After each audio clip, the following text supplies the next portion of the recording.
गंवार जिठानी modern देवरानी। अर्पिता की शादी राकेश से तय होती है, जो एक सरकारी नौकरी करता था। अरे चाची, अर्पिता इतनी सुंदर, पढ़ी लिखी और मॉडर्न लड़की है, फिर कहाँ आप इसकी शादी ऐसे घर में कर रही हैं? अरे लड़का सरकारी नौकरी करता है, इंजीनियर है, खूब कमाता है, खूब मेहनत की है लड़के ने इस नौकरी के लिए।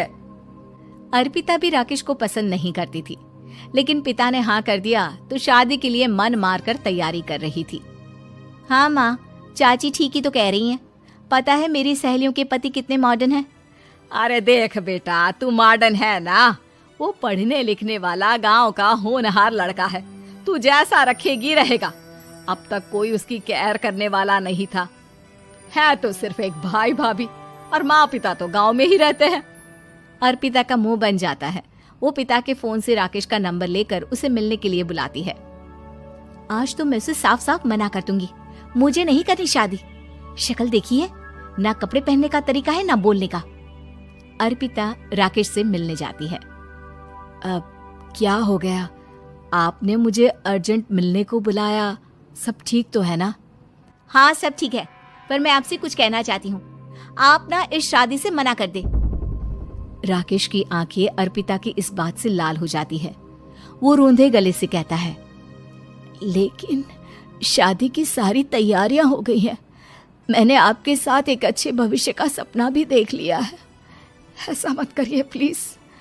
माँ पिता के अलावा मैंने किसी को दिल से अपना माना है तो वो आप ही है। देखिए, मुझे आपसे कोई समस्या नहीं है, लेकिन आप मेरे जैसे नहीं हैं।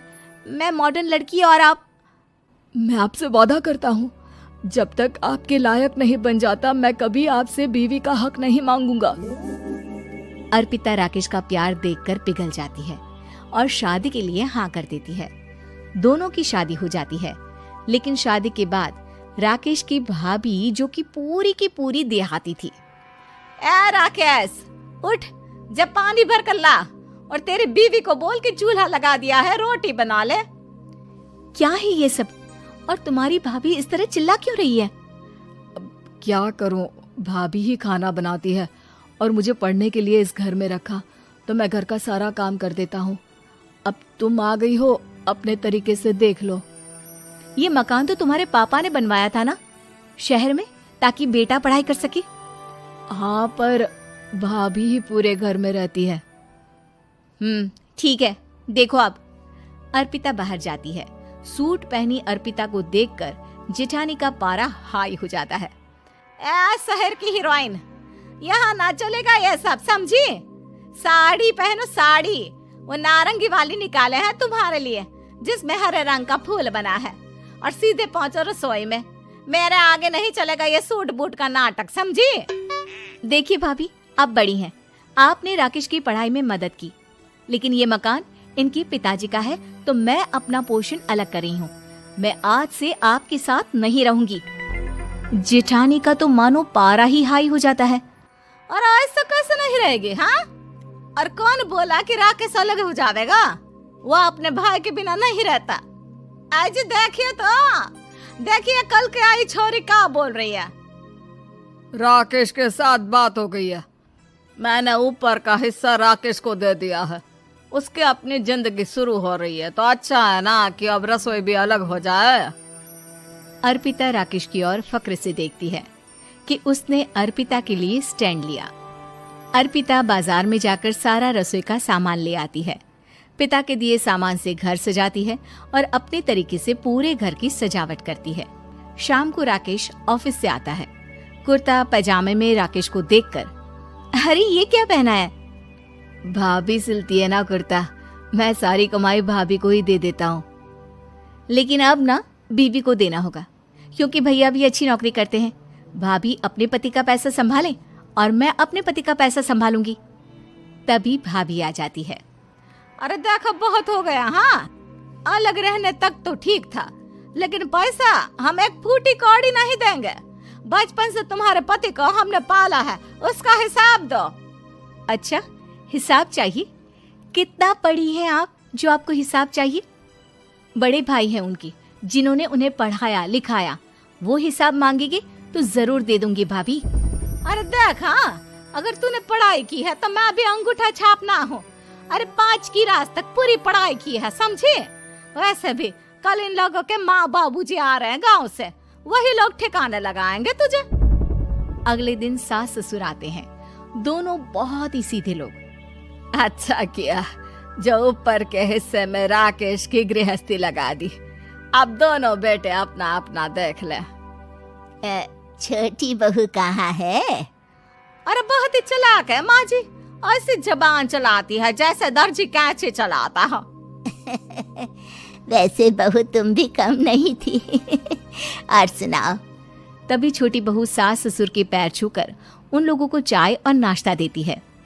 माँ जी, आप थक गई होंगी, मैं खाना लगा देती हूँ, ऊपर आ जाइए चाय पीकर। अरे बस बस, यही रहेंगे वो, क्योंकि बड़ी बहू मैं हूँ। हम एहसास है इनके माँ बाबूजी मेरे पास ही आए हैं। चलिए माँ जी, आप ना किचन में खाना बनाइए, मैं जरा बाजार होकर आती हूँ और फिर साथ में खाना खाता है। जेठानी बाजार निकल जाती है और सास ससुर बेचारे घर पर अकेले। फिर दोपहर को, माँ जी, मैंने आप सभी के लिए खाना बनाया है। माना मैं छोटी हूँ, लेकिन अच्छा लगेगा अगर आप लोग मेरे साथ रहें। वैसे भी यहाँ है कौन बेटा, चलो ऊपर राकेश के पास ही चलते हैं। सास ससुर दोपहर का खाना खाकर वहीं आराम करने लगते हैं कि जेठानी आ जाती है। अरे वाह, ये तो वही बात हुई ना, कल की आई को पूरा परिवार और हम अकेले के अकेले। भाभी देखिए, परिवार में प्यार से रहा जाता है, ना कि चालाकी से। अम्मा खाना कैसे बनाती, पहले ही गांव से थक कर आई हैं। हाय रे दया, तो मैं का बाजार से ऐस करके आ रही हूँ। अरे भूख के मारे मेरा सर दर्द हो रहा है, और यहाँ मेरी फिक्र कौन करेगा। अरे तो किचन में खाना है, लगा देती हूँ मैं भाभी। बड़ी बैठकर खाना खाती है और शाम को जब राकेश घर आता है। अरे राकेश, तू तो पूरा हीरो लग रहा है इन कपड़ों में। ऐसे कपड़े पहले क्यों नहीं पहनता था? राकेश बीबी की तरफ देखता है और फिर कहता है, माँ, पहले पहनाने वाली नहीं थी ना। हाँ हाँ, और हम जो हाथ से सिल सिल कर कुर्ता पहनाते थे उसका का? अरे तुम्हारे भैया तो आज भी पहन रहे हैं। तभी अर्पिता सास के लिए कपड़े और ससुर के लिए शर्ट पैंट ला कर देती है। उन लोगों को फ्रिज से ठंडा पानी और टीवी में फिल्म दिखाती है। अरे कब से इनको बोल रहे हैं कि फ्रिज वाले आओ, लेकिन ये है कि मानत ही ना है। बहू, अब तो तुम ही समझाओ ससुर जी को। नहीं पापा, आप फ्रिज मत लीजिए। अरे वाह रे छोटे, खुद फ्रिज का ऐसे का मजा ले, और इनकी माँ के पास फ्रिज भी ना हो। अरे देखा पिताजी, देखा माँ जी कब बोल रही है। अरे उसकी पूरी बात तो सुन लो कि वो क्या बोल रही है। वो इसलिए क्योंकि अब माँ जी और पापा यहीं रहेंगे मेरे पास। घर को घर सिर्फ मॉडर्न या गांव की सोच नहीं, बल्कि संस्कार बनाते हैं भाभी, और संस्कार अच्छे हो तो सब सही हो जाता है।